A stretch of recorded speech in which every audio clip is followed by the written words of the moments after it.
más allá de la innovación. El espacio sonoro mensual de Open Expo Europe para estar al día de la innovación tecnológica abierta. Más allá de la innovación.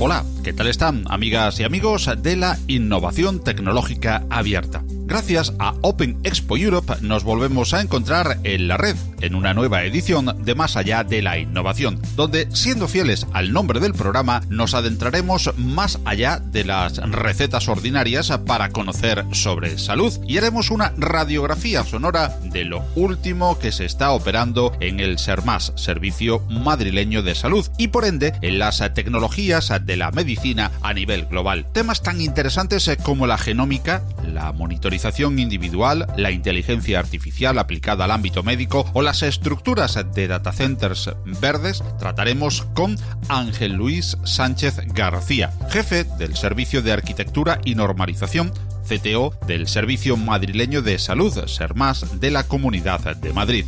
Recuerda que este podcast, Más allá de la innovación, te llega mensualmente a través de Google Podcast, Spotify, Apple Podcast o iTunes, iVoox y Spreaker, y como fuente principal, la web openexpoeurope.com.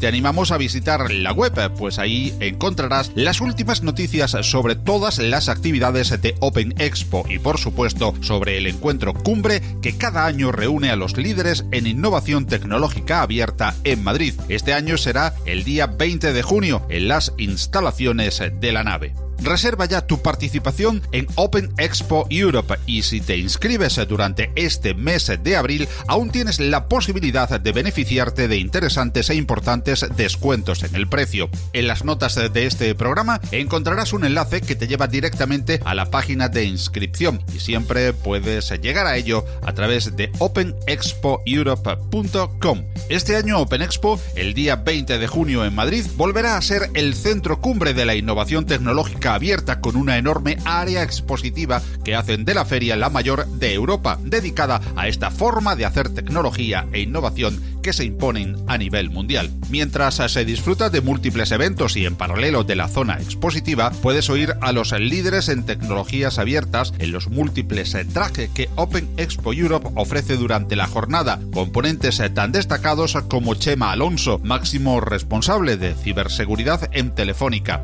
Roya Chang Lee, de FlexBot, Tomasa Rodrigo, de BBVA Research, Jaime Rodríguez, de BlaBlaCar, Stefan Junstrand, de Tecmared, o Toby Langell, de Unlock Open, entre otros muchos destacados.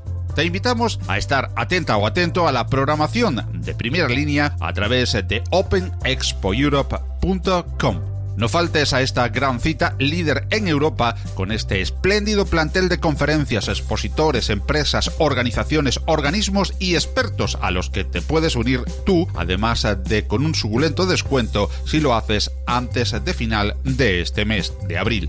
Te recomendamos visitar también el canal de YouTube de Open Expo Europe, donde encontrarás el vídeo realizado con motivo de la presentación del ebook de tendencias en innovación tecnológica abierta que anualmente presenta Open Expo y cuya descarga y lectura te recomendamos. Este vídeo nos muestra de manera impactante los cambios que marcan las tecnologías abiertas y sus tendencias. Visita el canal de YouTube de Open Expo Europe a través del enlace que dejamos en las notas del programa y suscríbete a él para estar informada e informado y conocer, si lo deseas también, pormenores de pasadas ediciones.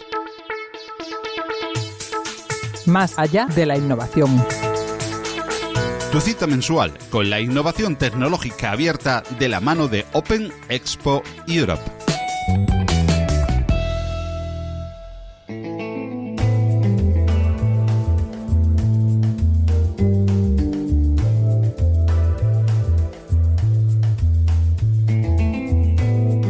La genómica y la monitorización constante serán claves para la medicina en los próximos años, para prevenir, informar y curar con menores costes generales. Nos comentará hoy nuestro invitado en Más allá de la innovación. De genómica de monitorización individual de los costes energéticos asociados a los data centers y su racionalización ecológica, de telediagnóstico, de inteligencia artificial aplicada a las ingentes cantidades de petabytes que se generan en un servicio de salud, hablamos ahora con Ángel Luis Sánchez, jefe del Servicio de Arquitectura y Normalización, CTO del Servicio Madrileño de Salud, SERMAS, de la Comunidad de Madrid. Pioneros en la introducción de Linux hace más de 15 años en sus servidores, el SERMAS sigue enfrentándose día a día a retos importantes en el manejo y servicio de una información crítica para la población y relacionada con uno de sus mayores tesoros, la salud, y para ello no duda en servirse de tecnologías abiertas de las que dialogamos en esta tercera edición de Más Allá de la Innovación con Ángel Luis Sánchez. Y como es habitual, junto al CEO de Open Expo, Philippe Lardy. Hola Ángel Luis, ¿qué tal? ¿Cómo estás? Buenas tardes. Hola Philippe, ¿qué tal? ¿Cómo estás? Hola Paco, buenas tardes. Pues tal y como veníamos diciendo en la preparación de esta previa a esta entrevista, muchos son los temas que queremos comentar y tratar con Ángel Luis, ¿verdad, Philip? Muchos de las tendencias que hemos venido tratando pues en anteriores ediciones de Más Allá de la Innovación y algunas muy específicas al campo en el que trabaja Ángel Luis. Sí, a ver, la verdad que es un ámbito que muy pocas veces tenemos la oportunidad de tocar y entonces de primera mano vamos a poder saber con Ángel Luis pues hablar de temas de inteligencia artificial, de Big Data, de Cloud, entonces pues yo creo que va a ser muy muy interesante. De hecho voy a empezar, Ángel Luis, con la primera pregunta. ¿Cuál es tu opinión o cómo soléis trabajar en el sector público y más concretamente en el sector de la salud con tema de hosting, ¿no? Tema de Cloud, nubes híbridas. ¿Cómo lo tenéis estructurado? ¿Cuáles son las particularidades? Pues mira, vamos a hablar. En el Servicio Madrileño de Salud, ¿no? Ya sabéis que nosotros somos los responsables de la sanidad pública de toda la Comunidad de Madrid, ¿no? Es decir, nosotros estamos dando servicio ahora mismo pues a 6.700.000 personas, más de 80.000 profesionales, de los cuales 71.000 son profesionales propios. Tenemos 35 hospitales, estamos dando servicio prácticamente a unos 800 y pico centros propios, 180 externos. Digamos que el ámbito nuestro es un ámbito muy complejo, ¿no? Entonces, la sanidad, ¿no? Lo que es las TIC en sanidad, han ido de forma distinta a como han ido las TI en otros sectores, ¿no?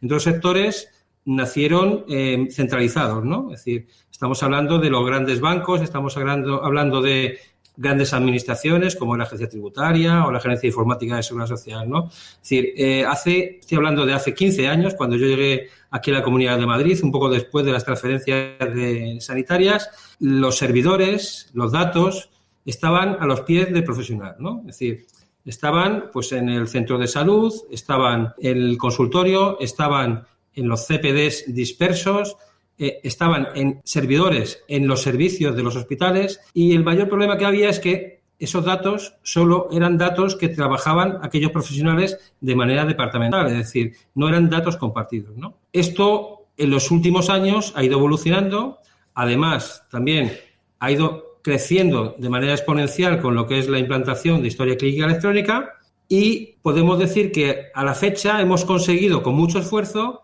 pues conseguir que los CPDs centrales del SERMAS, ¿no? Del Servicio Madrileño de Salud, para quien trabajo, pues sean el club privado de la sanidad pública de la Comunidad de Madrid, ¿no? Ahora mismo estamos prestando más del 90% de los servicios TIC de nuestros centros, ¿no? Es decir, realmente se ha hecho un esfuerzo muy importante. Para nosotros no es lo más importante no es si es club público o club privado, ¿no? Lo importante es ser una empresa cloud, es decir, que tus servicios se presten de manera cloud, es decir, que se puedan prestar a través de portales de autoprovisionamiento, ¿no?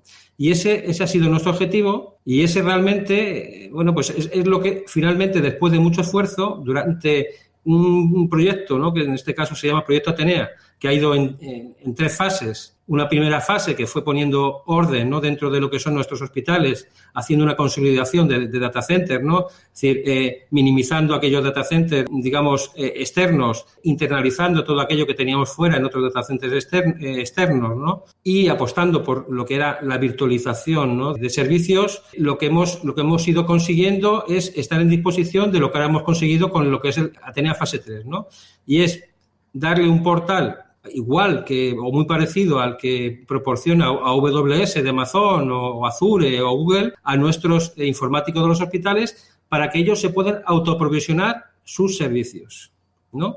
Eso es lo que hemos conseguido en este tiempo. Lo que hemos hecho es utilizar tecnologías, las mismas que están utilizando los grandes players de cloud público y por lo tanto creo que en este caso Madrid está en una disposición muy buena porque nos permite darle agilidad al negocio. Es decir, ahora mismo la organización no se tiene que preocupar del provisionamiento de infraestructuras para poner servicios en funcionamiento y además también estamos preparados para irnos al cloud público siempre que lo que es la parte de seguridad nos lo permita y también la decisión política lo requiera.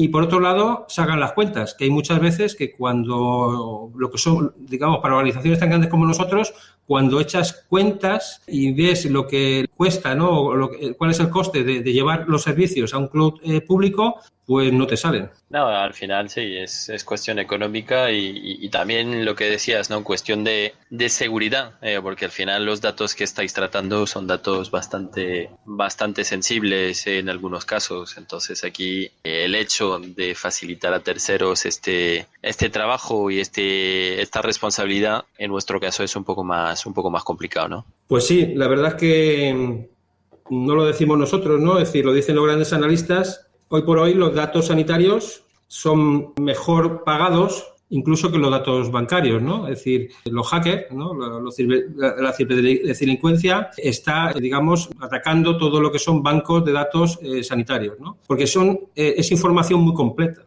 Es decir, tenemos relaciones entre familiares, tenemos direcciones, tenemos datos sanitarios, tenemos una información que es muy, muy, muy interesante para vender a otros sectores. Ya, eso da miedo.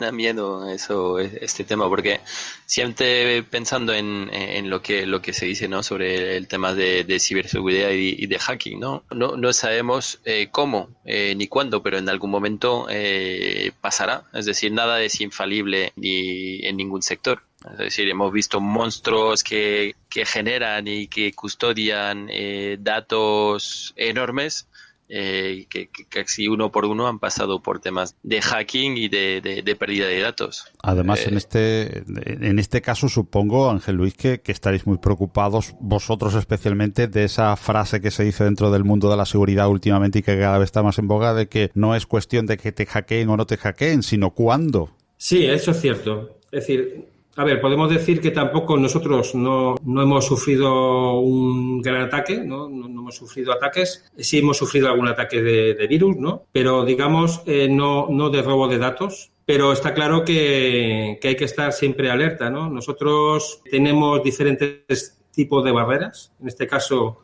distintas barreras y además gestionadas por diferentes unidades, ¿no? Tenemos una barrera, ¿no?, que nos prestan nuestros compañeros de Madrid Digital, antes ICM, ¿no?, la otra informática de la Comunidad de Madrid, que nos ponen sus propias barreras frente al proxy, frente a Internet, ¿no?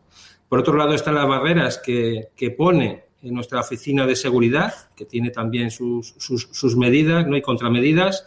Y por otro lado también están las medidas que nosotros ponemos en nuestros propios data centers, ¿no? Estamos hablando de 3 unidades que están trabajando pues para intentar que efectivamente no haya una pérdida de datos o no suframos una pérdida de servicio, que también es muy importante, por supuesto, la pérdida de datos, pero también es muy importante la pérdida de servicio. Tenemos que tener en cuenta si ahora mismo nuestros servicios TIC, ¿no?, estamos dando servicio a más del 90%, ¿no?, de los servicios TIC, y hoy por hoy lo que es la implantación de historia clínica electrónica es fundamental para el profesional. Es decir, ahora mismo el profesional sanitario difícilmente puede dar asistencia si no dispone de sus sistemas. Para nosotros la disponibilidad es algo fundamental, ¿no? Es decir, no solamente es un tema de de tener mucho cuidado, por supuesto, ¿no?, con la seguridad de nuestros datos, también que no afecten esos ataques a la disponibilidad de los servicios. Y yo me imagino, bueno, tengo en mente al paciente que va a la consulta de su médico de cabecera, rellena una serie de datos, ahí hay un historial clínico, de esa serie de datos pues emana, por ejemplo, una ecografía que después se deriva en un TAC, en una serie de departamentos, en una serie de especialistas, con una serie de pruebas, máquinas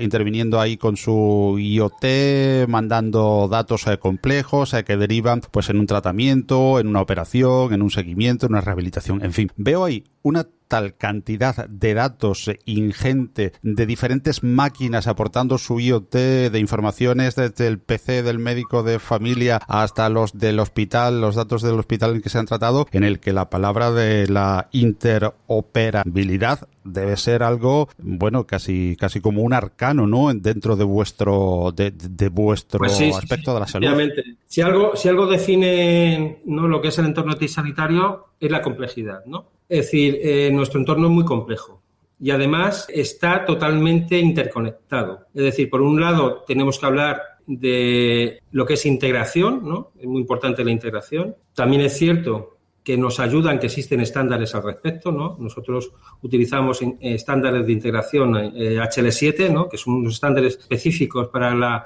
integración, ¿no?, y conexión, ¿no?, y forma de hablar, mensajería entre diferentes sistemas, ¿no?, de nuestros hospitales, de nuestros centros de salud, de nuestras emergencias, de nuestros centros sociosanitarios. Y también, efectivamente, tenemos que hablar de interoperabilidad, ¿no? Dentro de lo que es la parte de interoperabilidad, pues también tenemos estándares, ¿no? Hay estándares relacionados con la historia clínica electrónica, como es 13606.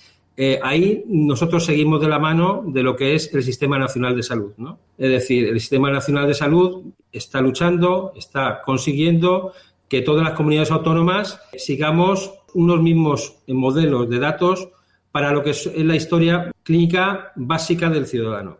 Y además también para aquellos informes que se consideran importantes y significativos. Estos estándares nos van a ser muy útiles y, de hecho, nos están poniendo en una posición muy importante dentro de Europa, ¿no? Porque hay que decirlo, hoy por hoy España, aunque efectivamente podemos mejorar muchas cosas, pero tenemos una posición muy privilegiada. Cuestiones que ahora parecen muy básicas, ¿no?, como es la cita multicanal, ¿no?, es decir, poder citar a través del móvil o del PC, ¿no?, a través de una aplicación web o de un terminal en el centro de salud. Temas como receta electrónica, ¿no?, temas como acceso a tu historia clínica electrónica. Esto en muchos países de Europa, por decirlo de alguna manera, es ciencia ficción. Y eso no lo decimos nosotros, lo dicen los analistas y lo dice Europa, ¿no? Hace poco Europa incluyó en su informe DISI, que es un informe que mide a todos los países a nivel de implantación de servicios electrónicos, ¿no?, hacia el ciudadano, pues situó a España en el 5º puesto.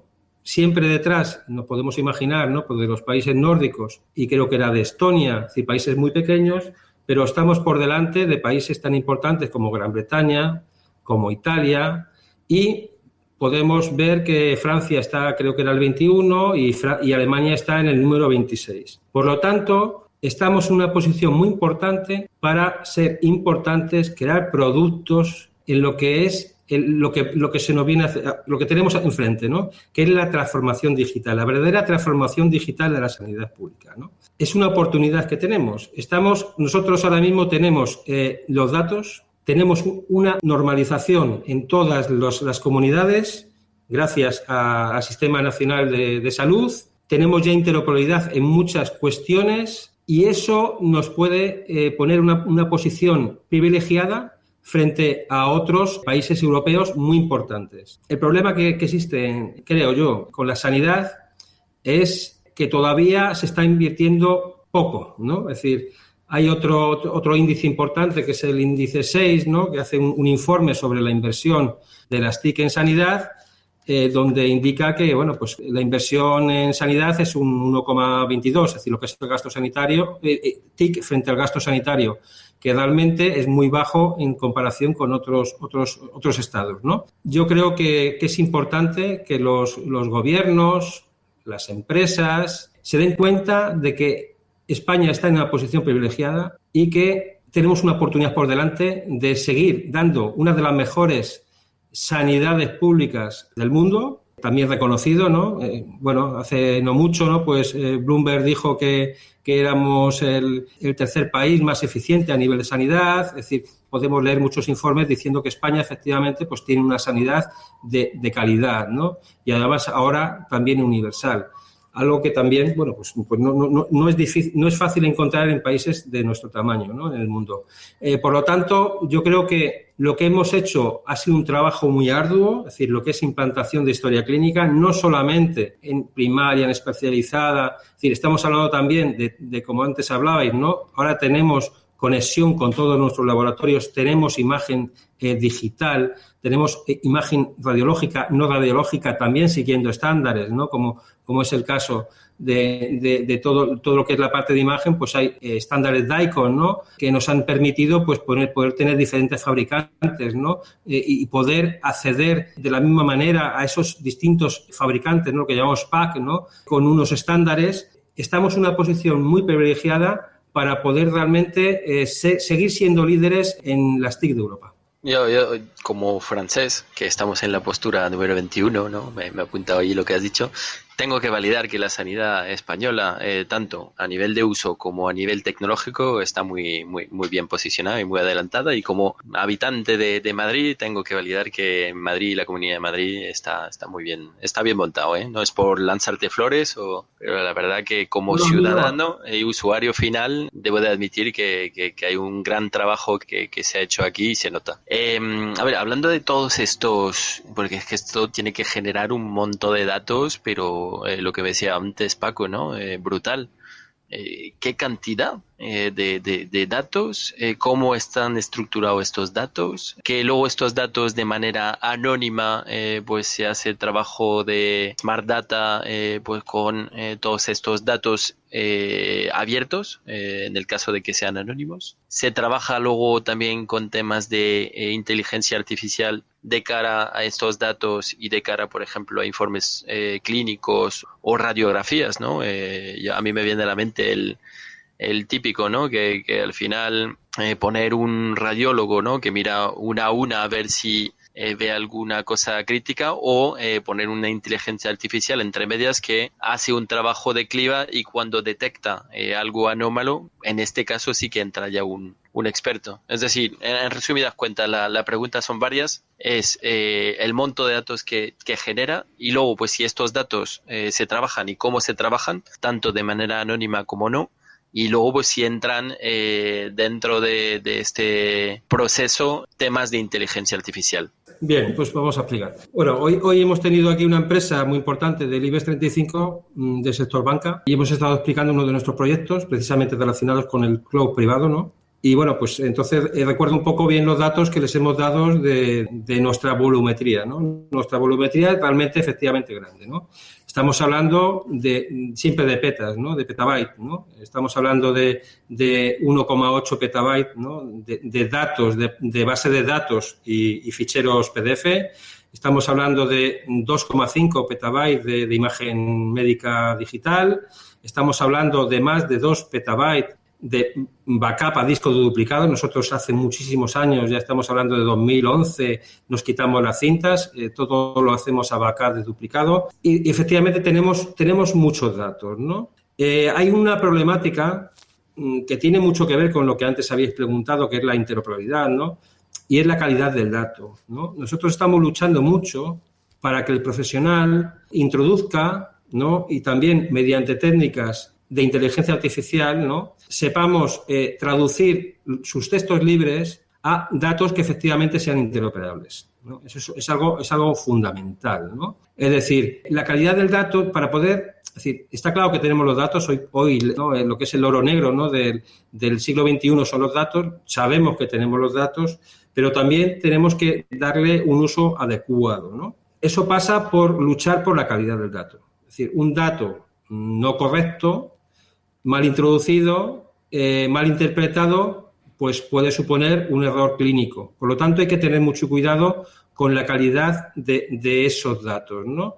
Está claro que ahora mismo en sanidad estamos utilizando todas las herramientas que se dice, ¿no? Realmente, bueno, hay una que no estamos utilizando en el caso de Madrid, que es blockchain, ¿no? Pero el resto de herramientas sí se están utilizando, ¿no? Estamos hablando de deep learning, estamos hablando de machine learning, con el tema de lo que tú comentabas, ¿no? De ayuda al diagnóstico, ¿no? de una prueba radiológica, pero tenemos que avanzar mucho más, ¿no? Yo creo que el recorrido es muy grande y además el recorrido es muy grande y también nuestra obligación es muy grande. Y me explico, ¿no?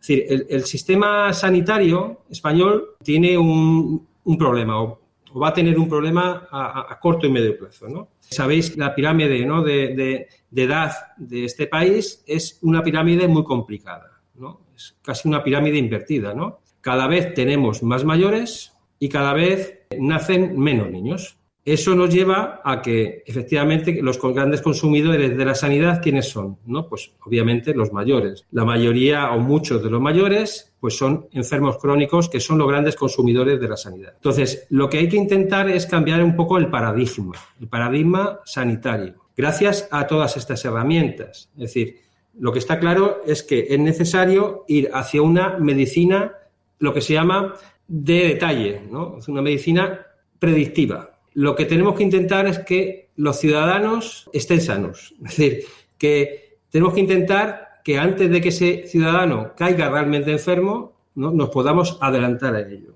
Y yo me imagino una sanidad sostenible, porque el problema que tenemos ahora mismo en sanidad es que, según esa pirámide, ¿no? Parece que es complicado hacer que la sanidad pública sea sostenible, universal y gratuita. Pues yo creo que tenemos que aplicar este tipo de herramientas para realmente hacer una transformación digital, ¿no? Es decir, están apareciendo muchos dispositivos personales de salud para casa, para tú llevarlo encima. Yo creo que el futuro viene por tener monitorizados a los pacientes, pero no solamente a los enfermos, sino también incluso a los sanos, para que cuando efectivamente se detecte que esa persona puede tener una enfermedad, citarle al médico, ¿no? Es decir, adelantarnos a que efectivamente ese paciente pues caiga enfermo realmente, ¿no?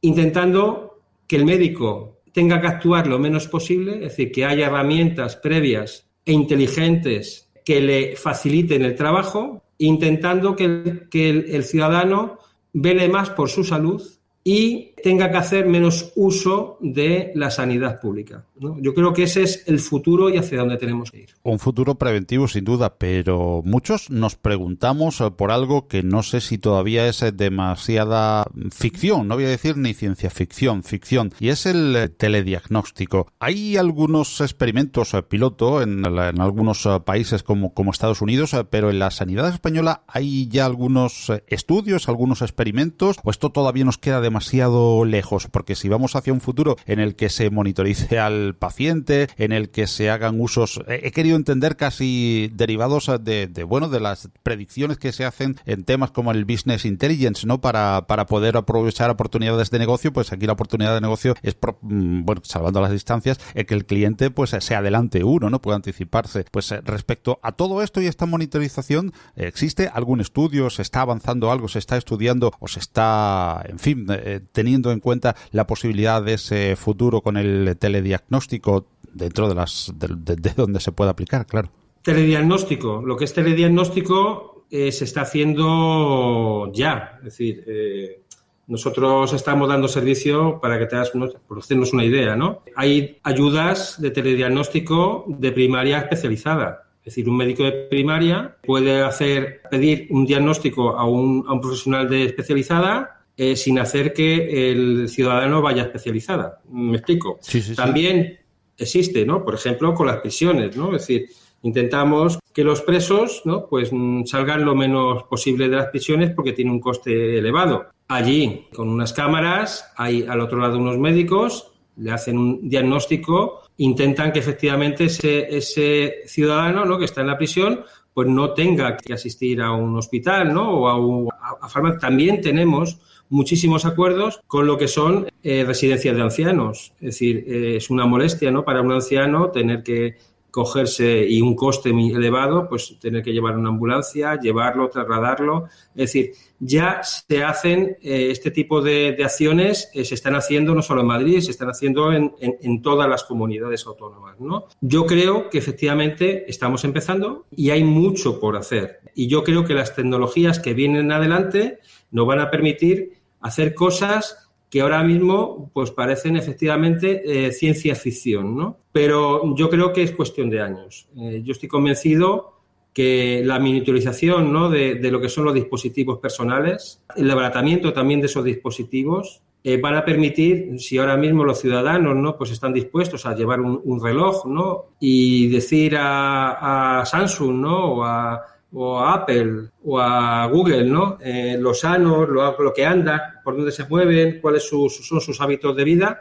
Yo creo que en no muy poco tiempo las administraciones tendremos que darnos cuenta de que el ciudadano también querrá dar esos datos, ¿no?, de su salud a las administraciones públicas, ¿no?, que además tienen competencia en sanidad, para que efectivamente podamos velar de la mejor manera por la salud de esos ciudadanos. Y supongo también que en términos epidemiológicos ese tipo de dispositivos y de monitorización darán un empujón importantísimo al estudio de muchísimas enfermedades prevalentes, de enfermedades sobre todo crónicas, de esa que van a afectar a esa pirámide de edad, ¿no?, en la que tú nos hablabas, Ángel Luis. Sí, bueno, también hay otro tema que no hemos hablado hasta ahora, ¿no?, y yo creo que también va a ser algo muy importante para lo que es la medicina de precisión, ¿no? Y es lo que es la genómica. Yo creo que eso también va a suponer un antes y un después en la forma de dar la asistencia sanitaria, ¿no?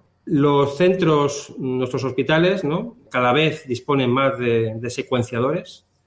Cada vez antes era un tema que era investigación, que se hacía en las fundaciones de los hospitales, pero ya esto hace ya tiempo que ya forma parte de la asistencia sanitaria, ¿no? Tenemos que darnos cuenta que ahora mismo se hacen pruebas, genéticas ante situaciones de riesgo o problemas o enfermedades para ayudar a un diagnóstico. No es algo que esté generalizado, ¿no? Ahora mismo, si se detecta que un feto puede tener un problema, pues se le está haciendo una prueba. Además, ahora ya hemos conseguido hacer pruebas no invasivas, es decir, solamente haciendo un análisis de sangre a la madre, pues somos capaces, ¿no?, de ver si efectivamente ese niño que está en el vientre de esa madre, pues puede tener una enfermedad importante genética. Se está haciendo pruebas de muchos tipos, solo hay que ver, ¿no?, meterse en la web de cualquiera de nuestros hospitales para ver la cartera de servicios tan importante que se está haciendo con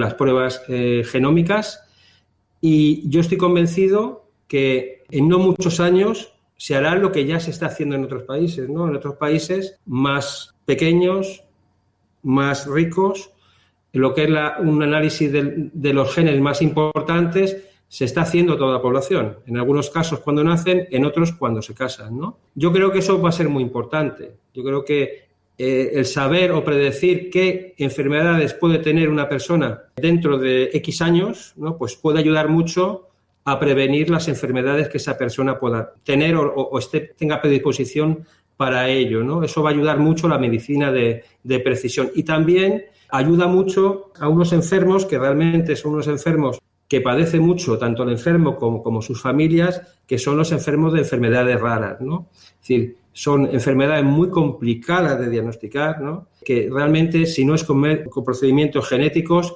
es casi imposible de determinar. Por lo tanto, yo creo que lo que es un conjunto de todo, ¿no? Por un lado, medicina, diagnósticos genéticos para conocer la predisposición de una persona o las enfermedades genéticas que ya tiene esa persona, y por otro lado es intentar prevenir teniendo monitorizadas a las personas. Yo creo que ese es el futuro, y así es como yo veo el futuro de la sanidad pública en este país.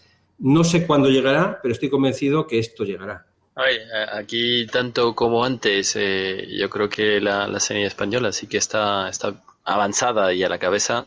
Tal vez en tema de genómica, España ya no encabeza. Al contrario, yo creo que tal vez está atrás, o hay muchos países que ya están mucho más adelantados en este ámbito, ¿no? Sin duda, hay algunos países ya sabemos quiénes son los dos que más adelantados están, ¿no? Estamos hablando de Estados Unidos y de China, ¿no? Que son los grandes inversores Pero, en el tema. ¿y por qué? Porque al final más allá del interés de la sanidad, pues habrá muchos intereses comerciales. A ver, yo en mi opinión personal, ya aquí de decir, oye, ¿por qué invierten tanto en esto? Que vale, que está el predecir y poder adelantarse. Es muy claro, porque ellos se han dado cuenta de que esto, es decir, la genética va a aportar mucho a la sanidad del futuro. Es decir, tanto Estados Unidos como China saben perfectamente que es algo muy importante. Por lo tanto, en este aspecto puedo comentar ya, porque es un proyecto que estamos ahí, ¿no?, en la Comunidad de Madrid. Bueno, pues puedo anunciar, ya lo dijo mi consejero hace un tiempo, en Madrid vamos a montar el Centro Madrileño de Análisis Genómico, que va a ser pues igual que el resto de los servicios que estamos prestando para otras cuestiones, para lo que es la historia clínica o para lo que es imagen radiológica u otros servicios que prestamos, pues es un cloud privado que vamos a ofrecer a nuestros hospitales para que ellos se tengan que despreocupar de lo que es el proceso, almacenamiento y custodia de las pruebas genómicas. Y eso a nivel de España, que es precursor en este ámbito, ¿no? Pues sí, realmente creo, vamos, yo realmente no soy quien, pero sí los bioinformáticos, con lo que hemos hablado de los grandes hospitales nuestros, y los genetistas dicen que, bueno, que puede poner a Madrid en una posición predominante en este aspecto. Es un proyecto que está en marcha y nos pone también, digamos, a los que llevamos las TIC de sanidad, pues es un reto, ¿no? Porque hasta ahora realmente no hemos tenido la necesidad de poner en nuestro data center, ¿no?, lo que es supercomputación, y en este caso estamos obligados a montar centros de supercomputación, ¿no?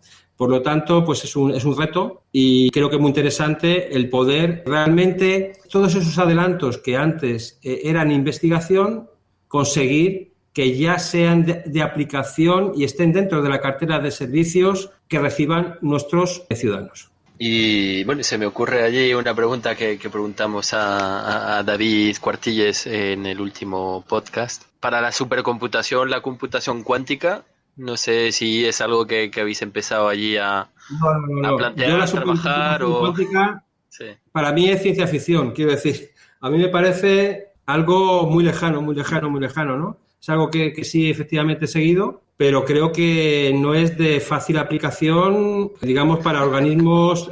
Es como un poco hablar de lo que era la supercomputación en los años 70, ¿no? Es decir, en los años 70 era imposible tener supercomputación, yo llamo democratización de la supercomputación, ¿no? Eran unos cuantos, pocos los que podían tener supercomputación en los años 70, años 80, ¿no? Y ahora está democratizado, es decir, digamos, casi cualquier organismo, ¿no? Ahora, de hecho, ya sabéis, cada comunidad autónoma tiene su centro de supercomputación, es decir, es algo democratizado, ¿no? Pues el tema digamos, la computación cuántica me parece que es a largo recorrido, es decir, no es un tema que vaya a resolver los problemas que tenemos planteados a corto plazo, ni tanto en la empresa privada ni en la empresa pública. Entonces, ya también hablamos de medicina cuántica, que es un término que he visto el otro día, ya olvidémonos, ¿no? Eso ya es mucha paja mental. Bueno, cambiando, no sé, Paco, si tú tienes alguna duda, ¿eh? Es que yo aquí me he puesto a preguntar. Y para eso estábamos, para informarnos, y que Ángel Luis nos está ilustrando. Ángel Luis, has hablado de países, o hemos hablado de países en los que, bueno, el tema de genética pues está muy avanzado. Has nombrado al principio países con los que se puede comparar España, pero hay como una especie de parangón general o un país que es un poco líder en el tema de las TIC relacionadas con la salud, al cual pues se sigue o que se puede tomar como parangón. ¿Cuáles son esos países modelo en la aplicación correcta y en las buenas prácticas de las TIC con respecto a la salud? Bueno, pues como en otros, desde el punto de vista, teniendo en cuenta, ¿no?, de lo que es sanidad pública, ¿no? Es decir, desde el punto de vista de sanidad pública, sí, claro. Pues creo que nuestros referentes, como en otras cosas, pues creo que son en general los países nórdicos, ¿no? Es cierto que tienen una población más pequeña que la nuestra, ¿no? También es cierto que ellos tienen más recursos, pero creo que tienen una visión muy clara de lo que es el mercado de la sanidad, y además, en casi todos los casos, pues son países que están aúna muy bien lo público con lo privado, ¿no? Es decir, ellos tienen grandes empresas farmacéuticas, ¿no? que aquí juegan un papel fundamental, ¿no? Dentro de lo que es la sanidad. Ellos invierten mucho en I+D, en todos los aspectos. También son empresas que están dentro de lo que es la alta tecnología, ¿no? Es decir, son países que tienen alta tecnología sanitaria. Es decir, yo creo que si alguien nos tendríamos que fijar es en los países nórdicos. Y has mencionado, bueno, esa diferencia o esa manera de conjugar lo público y lo privado. Yo quisiera hacerte una pregunta, tú que trabajas en el sector público y en las TIC, sobre ese, bueno, lema o mantra que está recorriendo últimamente los sectores en los que más nos movemos a nosotros, lógicamente, en el tema del open source, y es que el código que se genera con dinero público debería ser público. ¿Qué opinión tienes sobre ese tema y si se está trabajando desde los distintos profesionales de las TIC en lo público sobre que el código sea público, el que se genere con el dinero público? Bueno, pues vamos a ver. Nosotros, lo que es la Administración General, ya no hablo solamente de sanidad, ¿no? Es decir, lo que es la Administración General, sabéis, ¿no? que hay planes, también planes, digamos, impulsados por Europa, ¿no? Para lo que es el compartir, ¿no? Todo lo que es, todas las aplicaciones que nosotros estamos generando, ¿no? Y son de propiedad nuestra. Tenemos que decir que dentro de lo que es el ámbito sanitario tenemos muchas aplicaciones que no son nuestras, ¿no? Es decir, que son de mercado, de grandes multinacionales. Estamos hablando, pues, os podéis imaginar, ¿no? Pues Olympus, General Electric, AFA, es decir, grandes monstruos, ¿no? Que dan servicios, distintos servicios de imagen, de ostroscopia, de diferentes aspectos, ¿no? Que son, digamos, propietarios. Pero sí es cierto que también nosotros generamos aplicaciones propias y eso lo que hacemos normalmente es llegar a hacer convenios, ¿no? Para compartir ese tipo de aplicaciones entre distintas comunidades. También sabéis que hay una web, ¿no? Donde, en este caso de la Administración General, donde también nos permite publicar nuestras aplicaciones si así lo consideramos oportuno. Yo considero que, lo que pasa es que es un poco hablar de política, ¿no? Y no creo que sea el mejor foro, ¿no? Pero somos... Es un foro abierto y, lógicamente, la política nos afecta a todos, a las TIC, a todos. Sí, somos muchas comunidades autónomas y realmente todos estamos haciendo lo mismo, ¿no? Y todos tenemos los mismos problemas, ¿no? Y es cierto que deberíamos de compartir más lo que hacemos. Sí es cierto que hay foros para ello, ¿no? Es decir, existen eventos especializados en las TIC de sanidad donde cada uno cuenta sus experiencias y es cierto que cuando hay alguna experiencia que nos llama la atención, nos ponemos en contacto y entonces no hay ningún tipo de problemas y de colaboración, ¿no? Pero sí es cierto que se podría mejorar a este respecto, al menos en lo que yo considero la parte de sanidad, ¿no? Bueno, nosotros, si en algo hay estándares es en sanidad, está todo escrito. Realmente, en el caso, por ejemplo, de la Comunidad de Madrid, nosotros tenemos que agradecer mucho, ¿no? A haber apostado, ¿no? por un sistema operativo, ¿no? que es Linux, ¿no? Que nosotros realmente ahora no tiene ningún mérito no haber apostado por el sistema operativo Linux, ¿no? Pero hace 14 años, ¿no? Pues apostar por Linux era algo como decir, bueno, estos se han vuelto locos, ¿no? Para sistemas críticos apostar por Linux, ¿no? Pues así lo hicimos y la verdad es que estamos orgullosos, seguimos con ello y eso nos ha permitido, pues, realmente poner servicios muy críticos en servidores estándar muy económicos, ¿no?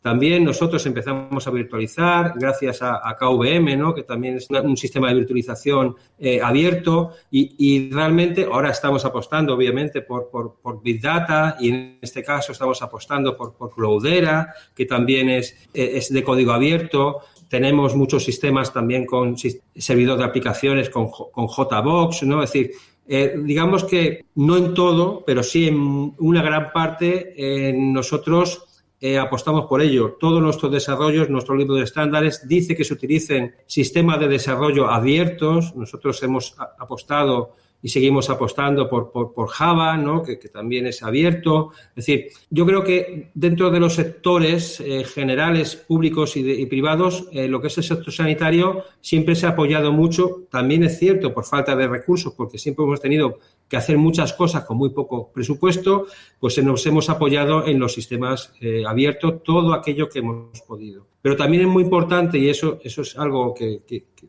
quiero lanzar el mensaje, ¿no?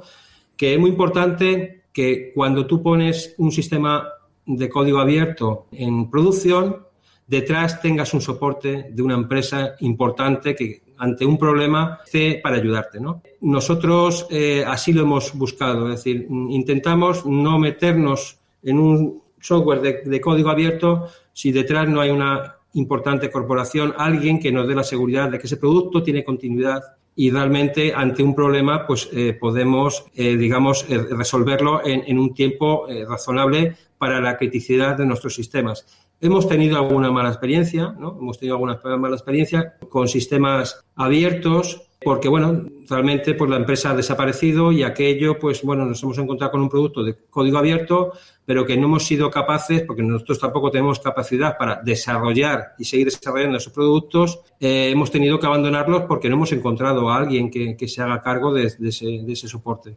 Pero bueno, eso nos pasa también, ¿no? Con los que no son de código abierto. Quiero decir que es algo normal, ¿no? Que tienes que elegir muy bien cuáles son tus productos de software base y es muy importante saber quiénes son tus socios y tus grandes partners, ¿no? Bueno, quizás incluso peor en el caso del privativo, porque si te desaparece uno de privativo, ahí lo has perdido todo. Si te desaparece uno que el código es abierto, todavía quizás puedas meterle mano, quizás. Sí, justo lo que iba a decir. Ha robado Jimmy. Sí, así es. Oye, mira, yo quería preguntarte sobre un tema que cada vez más oigo hablar, que está más en boca de cada vez más gente, es el tema de Green IT o de Green Computing o pues de computación verde, ¿no? O tecnologías verdes. No sé pues si es algo que dentro del sector público preocupa. Dentro del sector privado no es algo que de momento preocupa. Yo creo que es una concienciación general, pero quería saber si en este ámbito estáis haciendo algo o planeáis algo a futuro para pues la eficiencia de los recursos de computación, minimizando el tema de impacto ambiental o reutilización de recursos tecnológicos para otros usos. Bueno, pues como se diría en algunos casos, ¿no? Es decir, me encanta que me haga esta pregunta, ¿no? Porque, yo en mi caso, y es un tema yo creo que bastante personal, ¿no? Soy un enamorado, un perseguidor, ¿no? Del ahorro energético, ¿no? Es decir, soy un obseso de ello, ¿no? Es decir, yo como responsable de tecnología en mi casa, ¿no? Es decir, no hay proyecto que no tenga una componente de ahorro energético. Cualquier proyecto que hagamos, tenemos que mejorar nuestra eficiencia energética. Yo colaboro mucho con una importante organización, ¿no? Que se llama Enertic. El año pasado, pues me dieron el premio al directivo en sanidad, ¿no? Preocupado por el tema energético. Y es porque en todos los proyectos que hemos hecho, pues siempre hemos estado muy preocupados por el ahorro energético. Es decir, nosotros siempre medimos, aunque somos administración pública y nos cuesta mucho medir, nosotros medimos antes, durante y después de un proyecto. Y es cierto que estos procesos que os he comentado, ¿no? De pasar del servidor debajo de los pies o de tener nuestros servidores en CPDs externos o en CPDs poco eficientes y todo eso llevarlos a unos CPDs centrales, apostando por tecnologías de virtualización, apostando ahora mismo por tecnologías de almacenamientos all flash, ¿no? Que son energéticamente muy, muy, muy rentables, apostando por servidores estándar muy potentes que ocupan muy poco espacio y cada vez menos energía, pues hemos hecho proyectos de ahorros energéticos multimillonarios, ¿no? Es decir, en los últimos, desde el año 2013, 2017, 2012, 2016, pues tuvimos unos ahorros, ¿no? Con unos proyectos de consolidación, pues que fueron de 23 millones de euros, de los cuales el 47% era ahorro energético. ¿no? Para que os hagáis una idea. Y ahora mismo, con los proyectos que estamos ejecutando, esperamos que en los próximos 4 años el ahorro sea de 10 millones y pico y el ratio de ahorro energético pues es muy similar, ¿no? Creo que minimizar la huella de carbono es muy importante. Hoy por hoy los CPDs, los data centers, son grandes consumidores de energía y yo creo que es muy importante, tanto en la empresa privada como en la pública, que nos concienciemos de ello. Hay un problema en la empresa pública, ¿no? Yo lo digo en todos los foros de los que hablo y es importante que en algún momento me escuchen, ¿no? Porque el problema que tenemos en la administración es que el que paga la energía no es el departamento TIC. Entonces, claro, cuando el que paga la energía no es el departamento TIC, esto supone que no tendría por qué ser una gran preocupación para el departamento TIC, porque se lo paga otro. Entonces, esto no es lo mejor. Es decir, lo lógico sería que quien pagase la energía fuese el departamento TIC. Esto para los que son eficientes, pues es un perjuicio, porque todos esos millones de ahorros que os he comentado son ahorros efectivamente para el SERMAS, para el Servicio Madrileño de Salud, ¿no? En factura energética, pero no ha revertido en los presupuestos TIC de SERMAS, es decir, en nuestro departamento. Pero, en cambio, el que lo hace mal no tiene ninguna penalización porque no lo paga él. Es decir, el departamento TIC de una administración que no se preocupa por la energía no sufre ninguna penalización, ¿no? Es decir, yo creo que es fundamental que, igual que pasa en la empresa privada, que normalmente el departamento TIC es el que paga la energía de las TIC, en la empresa pública también los departamentos TIC asuman para bien y para mal lo que son los gastos de energía TIC, que consumen tanto sus data centers como sus puestos de trabajo. Yo te apoyo. Es que lo que dices tú, es que si fuese así, estarían más concienciados y realmente sin duda. Y serían más eficientes. Aquí hay un gran trabajo de todos, a nivel público, a nivel privado, a nivel personal, que tenemos que hacer en este ámbito para ser más eficientes todos. Sí, yo en todos los foros, y aprovecho, por eso te digo que me alegro que me hayas hecho esa pregunta, porque en todos los foros en los que hablo, en el TIC, Asclan, Cionet, cualquier foro que hablo, siempre insisto en la importancia de trasladar a los políticos el que asignen los presupuestos de gasto de energía TIC a los departamentos TIC. Eso supondría unos ahorros en la administración de energía importantísimos. Pero bueno, todavía no hemos llegado a conseguirlo. Sí, pues la pregunta ha sido pura casualidad, ¿eh? Aquí ni sabía que estabas comprometido con este tema, así que, pues mira, te felicito por el premio que está más que merecido. Importante. Gracias. Importante además la cuestión para todos, además ligada total y absolutamente con la salud, ¿no? Porque ya sabemos el exceso y el desenfrenado consumo energético, los problemas también de salud, no solamente económicos, que conlleva. Claro, así es. Bueno, pues vamos a ir concluyendo, Ángel Luis, para no abusar más de tu habilidad para con nosotros. Y yo voy a dejar a Philip que termine con la parte buena, porque seguro que él es muy positivo y termina con una buena pregunta. Y yo voy a jugar la baza contraria. Pues teras y teras de bytes, infinidad de dispositivos con sus IoTs generando datos, data centers, cloud. Me imagino que en backup y sobre todo en disaster recovery, esto sí que tiene que ser un reto absoluto cuando nos falle. Bueno, nosotros la verdad es que en el año 2010, cuando iniciamos este proyecto, ¿no?, del CPD Atenea, nosotros intuíamos lo que se nos venía por delante, ¿no? Es decir, lo que era la implantación de historia clínica electrónica a todos los niveles, y sabíamos que efectivamente estábamos obligados, para ser eficientes, a consolidar, ¿no?, y a centralizar todo aquello que fuese consolidable y centralizable, ¿no? Entonces, bueno, pues en ese momento hicimos un nuevo data center que también se llama Atenea. También tengo que decir que somos la única administración que ganó también el premio de Oscar, ¿no?, dentro del data center, que es Data Center Dynamic EMEA, por ese proyecto de consolidación. Y realmente no solamente hicimos un gran data center, sino cambiamos nuestra arquitectura, ¿no?, de data center. Nosotros ahora mismo creo que estamos en una posición también privilegiada.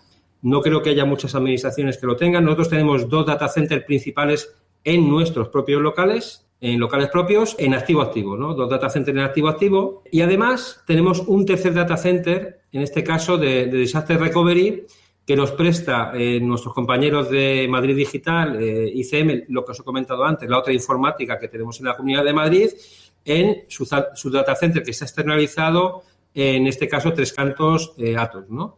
Entonces, bueno, yo creo que tener un data center en el año 2011, ¿no?, cuando se puso en activo-activo en la administración pública, no era muy habitual, y lo que era menos habitual y sigue siendo menos habitual que se tengan 2 data centers en activo-activo y además un tercero de respaldo. Para nosotros la disponibilidad de los datos es fundamental y la pérdida de datos es algo que no nos podemos permitir, ¿no? Es decir, por lo tanto, es algo que hemos primado siempre, ¿no? Es decir, disponibilidad, máxima disponibilidad y asegurar que los datos no se pierdan. Y no se pierden. Y no se pierden.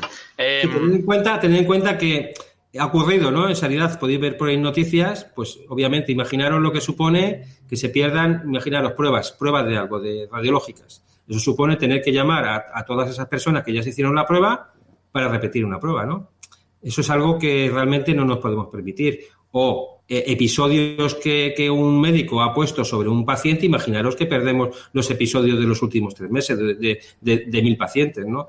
Son cosas que realmente en el siglo XXI, 2019, no deberíamos de permitirnos. Por lo tanto, es algo que a nosotros nos obsesiona. Sí, no, es que es muy importante. Al final, todos estos datos tienen una criticidad muy importante y no se puede perder. Está claro que aquí tiene impacto de tiempo, de persona, de dinero también, que no podemos... Sí, y bueno, y impacto para la salud. Es decir, estamos jugando de la salud de las personas, ¿no?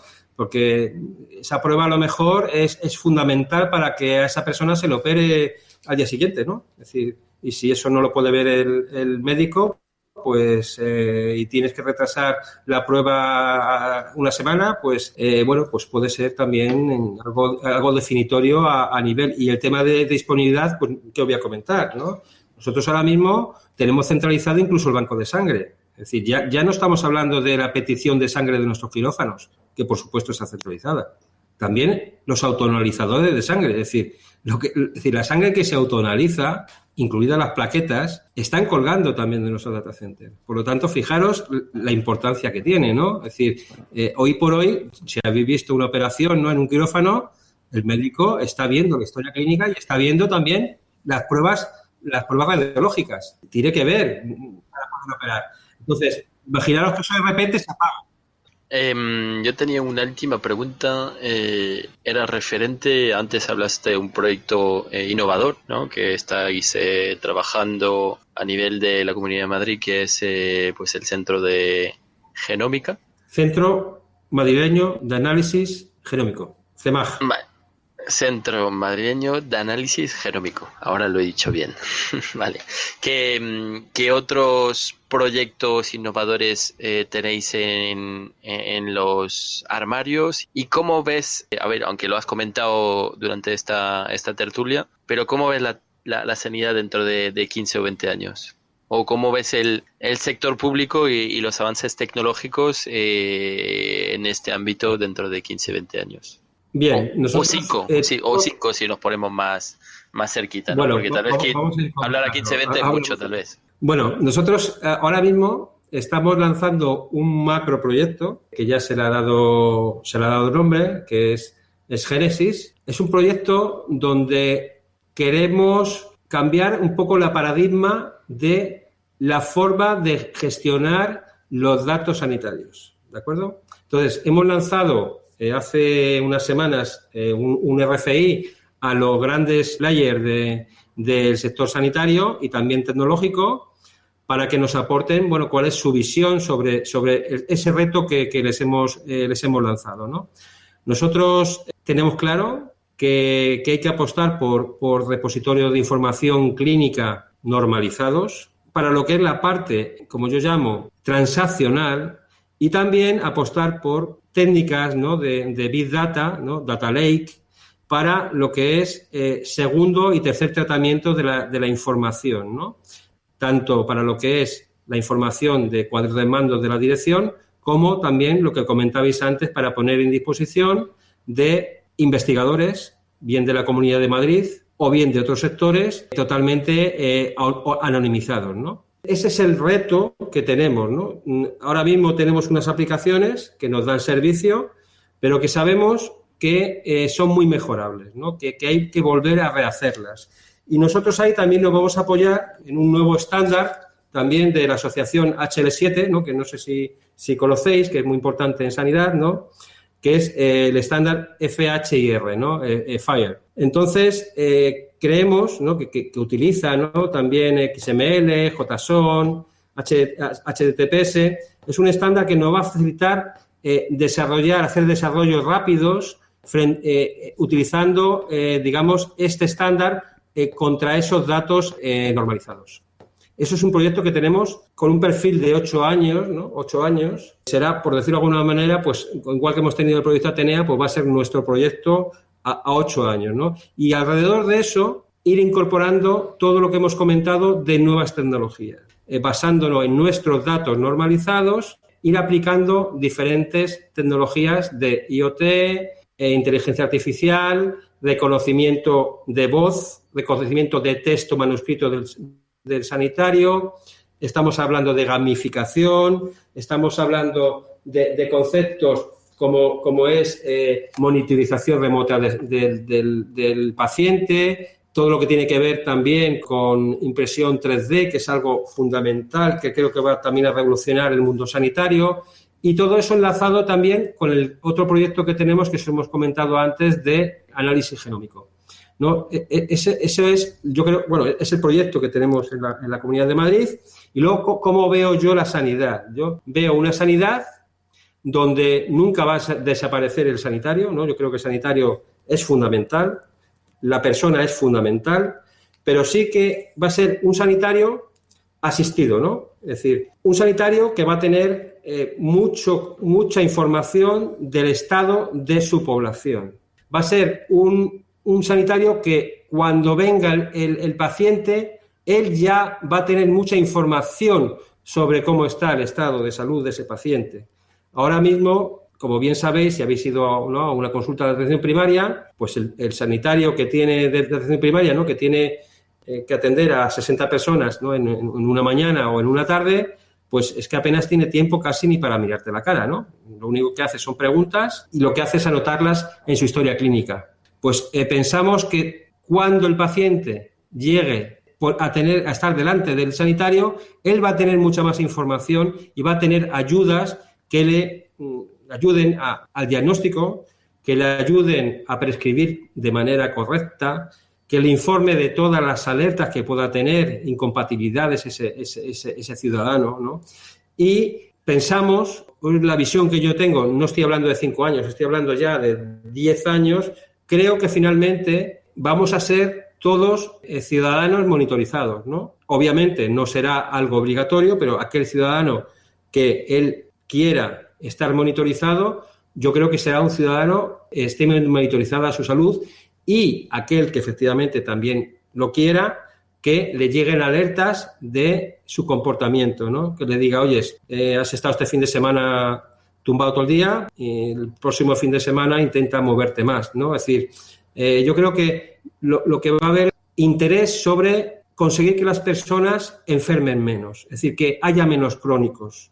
Es decir, poder alargar la calidad de vida de las personas, ¿no? Es decir, conseguir alargar que la persona, el tiempo que la persona está sana y no llega a ser crónica. Y eso, obviamente, supone un abaratamiento de los costes sanitarios. Pues interesantísimos todos los temas. Gracias a Ángel Luis Sánchez García, CTO, jefe del Servicio de Arquitectura y Normalización del Servicio Madrileño de Salud, por haber compartido con nosotros temas tan interesantísimos para nuestra salud presente y futura en relación con las TIC. Gracias también, Philip, que creo que ha tomado buena nota de un montón de aspectos de los que nos ha comentado Ángel Luis. Pues sí, no, ha sido súper interesante. De hecho, me quedo con todavía 1000 preguntas, 1000 ideas de cosas, pero de verdad que lo que se ha hecho, yo creo que en los últimos años, yo llevo 10, 11 años en España,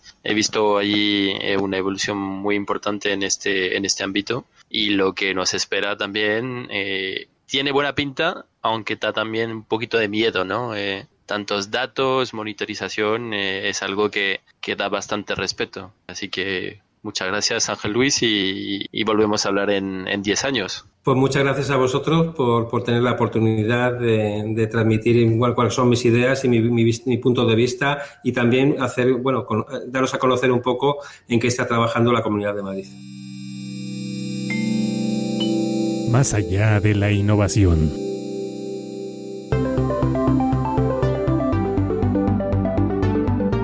Y hasta aquí la tercera edición de Más allá de la innovación. Recuerda que este podcast te llega mensualmente a través de Google Podcast, Spotify, Apple Podcast o iTunes, iVoox y Spreaker, y como fuente principal la web openexpoeurope.com. Te animamos a visitar la web, pues ahí encontrarás las últimas noticias sobre todas las actividades de Open Expo y, por supuesto, sobre el encuentro cumbre que cada año reúne a los líderes en innovación tecnológica abierta en Madrid. Este año será el día 20 de junio, en las instalaciones de la nave. Reserva ya tu participación en Open Expo Europe, y si te inscribes durante este mes de abril, aún tienes la posibilidad de beneficiarte de interesantes e importantes descuentos en el precio. En las notas de este programa encontrarás un enlace que te lleva directamente a la página de inscripción, y siempre puedes llegar a ello a través de openexpoeurope.com.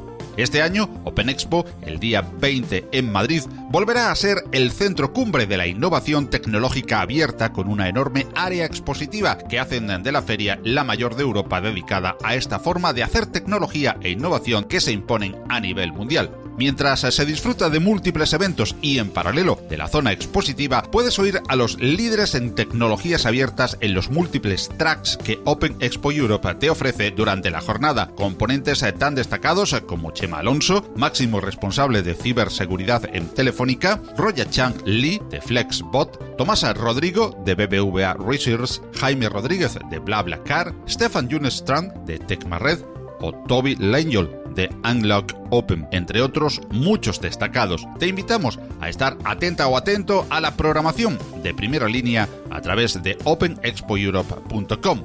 No faltes a esta gran cita líder en Europa, con este espléndido plantel de conferencias, expositores, empresas, organizaciones, organismos y expertos a los que te puedes unir tú, además de con un suculento descuento si lo haces antes de final de este mes. Te recomendamos visitar también el canal de YouTube de Open Expo Europe, donde encontrarás el vídeo realizado con motivo de la presentación del ebook de tendencias en innovación tecnológica abierta que anualmente presenta Open Expo, y cuya descarga y lectura te recomendamos. Este vídeo nos muestra de manera impactante los caminos que marcan las tecnologías abiertas y sus tendencias. Visita el canal de YouTube de Open Expo Europe a través del enlace que dejamos en las notas del programa, y suscríbete a él para estar informada e informado y conocer, si lo deseas, pormenores de las pasadas ediciones. Más allá de la innovación se edita bajo licencia Creative Commons, atribución compartir igual, no comercial. Igualmente, la música que en él oyes tiene la misma licencia y puedes encontrarlas en incompetence.com